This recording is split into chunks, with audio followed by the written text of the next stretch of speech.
चलिए खबरों का सिलसिला आगे बढ़ाते हैं। बात चुनावों की। लोकसभा चुनाव के आखिरी चरण के लिए आज चुनाव प्रचार थम जाएगा। 57 सीटों पर 1 जून को अब वोटिंग है। 19 अप्रैल से देश में 7 चरणों में शुरू हुई चुनाव की प्रक्रिया अब अंतिम चरण में पहुंच गई। 1 जून को 7वें और आखिरी चरण के लिए वोट डाले जाएंगे। आज शाम चुनाव प्रचार का शोर भी थम जाएगा। आज अंतिम चरण के लिए सभी दलों के दिग्गज नेता मैदान में हुंकार भरेंगे, जनता के बीच अपनी बात रखेंगे। 8 राज्यों की 57 सीटों पर आज प्रचार खत्म हो जाएगा। 1 जून को जहां वोटिंग होगी उनमें उत्तर प्रदेश की 13, पंजाब की 13, पश्चिम बंगाल की 9, बिहार की 8, ओडिशा की 6, हिमाचल प्रदेश की 4, झारखंड की 3, चंडीगढ़ की 1 सीट शामिल है।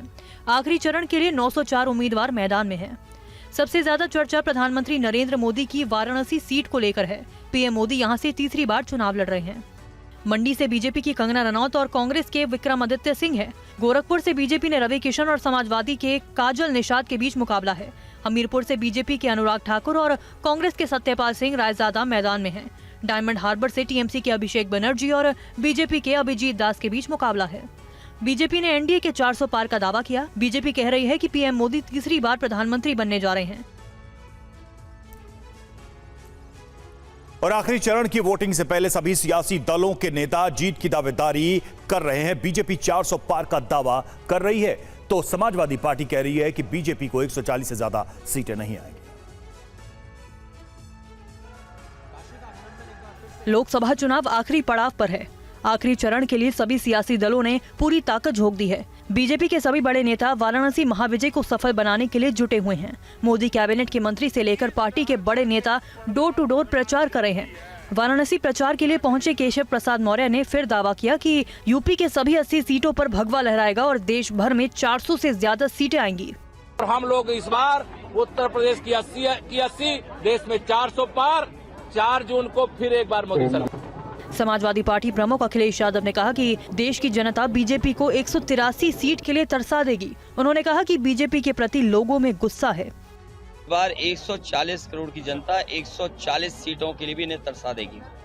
जो महंगाई बढ़ी है, बेरोजगारी बढ़ी है और किसान की आय के साथ जो धोखा दिया है उसका इनके पास कोई जवाब नहीं। इसीलिए जो लोग जनता का गुस्सा समझ गए हैं वो न केवल खुद डगमगाए हैं, न केवल उनका आत्मविश्वास डगमगाया था बल्कि उनकी जवान भी डगमगा गई। और आज आखिरी चरण के प्रचार का शोर थमते ही प्रधानमंत्री मोदी कन्याकुमारी जाएंगे। वो पहले भगवती अम्मान मंदिर में दर्शन और पूजन करेंगे। प्रधानमंत्री मोदी स्वामी विवेकानंद ने जहां तप किया था उसी जगह पर ध्यान लगाएंगे। आज चुनाव प्रचार का शोर थमते ही प्रधानमंत्री नरेंद्र मोदी कन्याकुमारी पहुंचेंगे। पीएम यहां स्वामी विवेकानंद को श्रद्धांजलि देने के लिए बनाए गए स्मारक रॉक मेमोरियल में ध्यान लगाएंगे। पीएम यहां आज शाम से कल यानी 1 जून तक ध्यान लगाएंगे। माना जा रहा है कि यहां विवेकानंद को भारत माता के बारे में दिव्य ज्ञान प्राप्त हुआ था। प्रधानमंत्री नरेंद्र मोदी आखिरी चरण के चुनाव से पहले अब अध्ययन करने के लिए, ध्यान लगाने के लिए 24 घंटे के लिए तमिलनाडु के कन्याकुमारी में मौजूद रहने वाले हैं। और वहीं पर इस वक्त TV9 भारतवर्ष भी मौजूद है और ये सीधी तस्वीरें भी अब आपको दिखा देते हैं क्योंकि समंदर की जिस चट्टान पर प्रधानमंत्री नरेंद्र मोदी ध्यान करेंगे, आपको बता दें यहाँ 134 साल पहले तैरकर विवेकानंद पहुंचे थे। हालांकि ये पहली बार नहीं है जब प्रधानमंत्री नरेंद्र मोदी लोकसभा चुनाव प्रचार अभियान समाप्त कर किसी तरह से एक महत्वपूर्ण स्थान का दौरा करने वाले हैं। पीएम मोदी आज शाम 4 बजे तिरुवनंतपुरम पहुंचेंगे। 4:35 पर MI-17 हेलीकॉप्टर से कन्याकुमारी जाएंगे। प्रधानमंत्री कन्याकुमारी में शाम 6:34 पर सूर्यास्त का नजारा देखेंगे। पीएम मोदी 1 जून को 3:45 पर तिरुवनंतपुरम के लिए रवाना होंगे। 4:10 पर दिल्ली के लिए रवाना होंगे।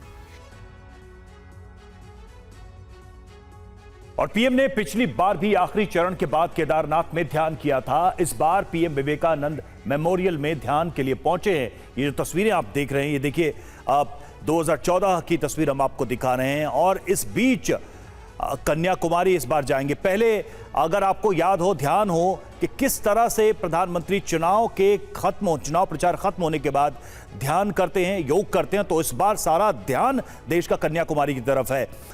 19 में केदारनाथ गए थे और इस बार कन्याकुमारी। सुरभि हमारे साथ जुड़ी हुई, सीधे चलेंगे सुरभि के पास। सुरभि, जिस तरह से विपक्ष जो है अभी से ही हमलावर है, ये अपने आप में क्या संकेत है? क्या प्रधानमंत्री का कन्याकुमारी में जाना, ध्यान लगाना पहले से ही तय हो गया है कि एक नए सियासी विवाद को जन्म दे रहा है, या विपक्ष इसको नया विवाद बनाने का मन बना चुका है?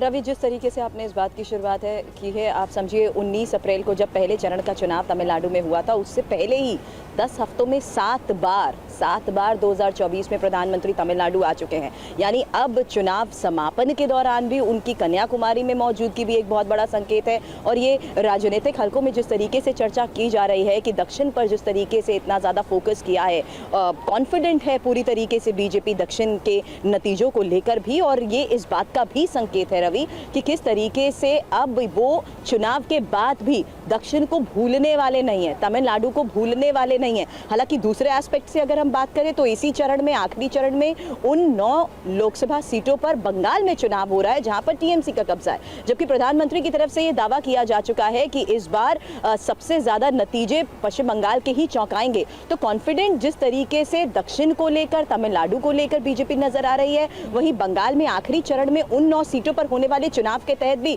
अब मेरे पीछे अगर आप स्वामी विवेकानंद का ये रॉक मेमोरियल देख रहे हैं तो जाहिर सी बात है एक बहुत बड़ा कनेक्ट और बहुत बड़ा जिस तरीके से प्रधानमंत्री के संबोधन में भी हर बार जिक्र होता है, और 2047 तक विकसित भारत के निर्माण को जिस तरीके से हमेशा प्रमुख मुद्दा बनाया गया है चुनाव प्रचार के दौरान, तो अब प्रधानमंत्री नरेंद्र मोदी की इसी आध्यात्मिक प्रवास के लिए यहाँ पर कन्याकुमारी में मौजूदगी भी बहुत बड़ा संकेत रवि जरूर है। और फिलहाल आपके सामने तस्वीरें उसी विवेकानंद रॉक मेमोरियल की है जहां आज दोपहर बाद प्रधानमंत्री नरेंद्र मोदी पहुंचेंगे। और साथ ही आपको बता दूं, भगवती अम्मन मंदिर में भी प्रधानमंत्री जाने वाले हैं, और 3000 साल से भी ज्यादा पुराना ये मंदिर है और बहुत ऐतिहासिक महत्व इस जगह का भी है। तो ये बड़ी खबरें हमारे पास हैं कि फिलहाल अभी की तैयारियों के तहत यहाँ पर हेलीपैड पूरी तरीके से, जहाँ पर कल भी एक ड्राई रन किया गया था, तैयारी हो चुकी है। और साथ ही गेस्ट हाउस यहाँ पर जो है सरकारी, वहाँ पर भी हम देख रहे हैं पूरी तरीके से एरिया को कॉर्डन ऑफ किया जा चुका है। अम्मन मंदिर की थोड़ी देर में आपको मैं तस्वीरें दिखाऊंगी अभी, क्योंकि इसका निधि बहुत महत्व है और प्रधानमंत्री का ये पूरा शेड्यूल भी रहने वाला है। कपिल, अगर एक बार हो तो दोबारा दिखा दीजिए वो तस्वीर,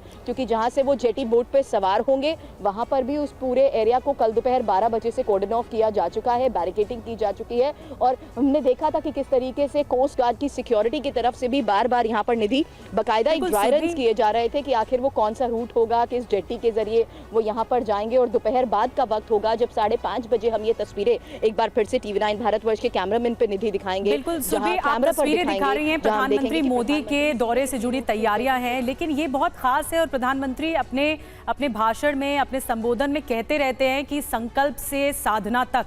तो जो पहले संकल्प लिया, अब आखिरी चरण के चुनाव प्रचार थमने के बाद प्रधानमंत्री मोदी का दौरा, बड़ी मैसेजिंग है 2014 में भी, 2019 में भी और 2024 में भी। बिल्कुल, अब आपने संकल्प से साधना तक की बात की है तो मैं सियासत से साधना तक की बात कर लेती हूँ, क्योंकि टाइमिंग अब जिस तरीके से इंपॉर्टेंट है उस लिहाज से हम यहाँ पर देख रहे हैं कि डीएमके की तरफ से भी चुनाव आयोग का रुख किया जा रहा है। चेन्नई कांग्रेस की तरफ से भी इस बात को लेकर सवाल उठाए गए हैं कि जिस वक्त चुनाव हो रहे होंगे उस वक्त सीधा प्रसारण अगर यहाँ पर हो रहा होगा तो ये सही नहीं है। हालांकि चुनावी मुद्दा जिस तरीके से प्रधानमंत्री की मौजूदगी को यहाँ पर बना लिया गया है, उसके साथ साथ बता दूं एक्साइटमेंट भी है। अब कपिल जरा अपने सीधे हाथ की तरफ की तस्वीरें भी दिखा दीजिए, क्योंकि लोगों के बीच भी उत्साह है और कल से लोग इस बारे में वाकिफ है कि आज प्रधानमंत्री नरेंद्र मोदी यहाँ पर आने वाले हैं। और समुद्र किनारे में भी हम देख रहे हैं कि हालांकि जेटी से जो लोग, बिल्कुल सुरभि, इन तस्वीरों पर नजर रहेगी और जब प्रधानमंत्री पहुंचेंगे तो अपने आप में ये एक और दिलचस्प होगा, क्योंकि ये पहली बार नहीं है लेकिन विपक्ष इसे एक बड़ा मुद्दा बना रहा है। शुक्रिया आपका इस अपडेट के लिए, इन तस्वीरों के लिए।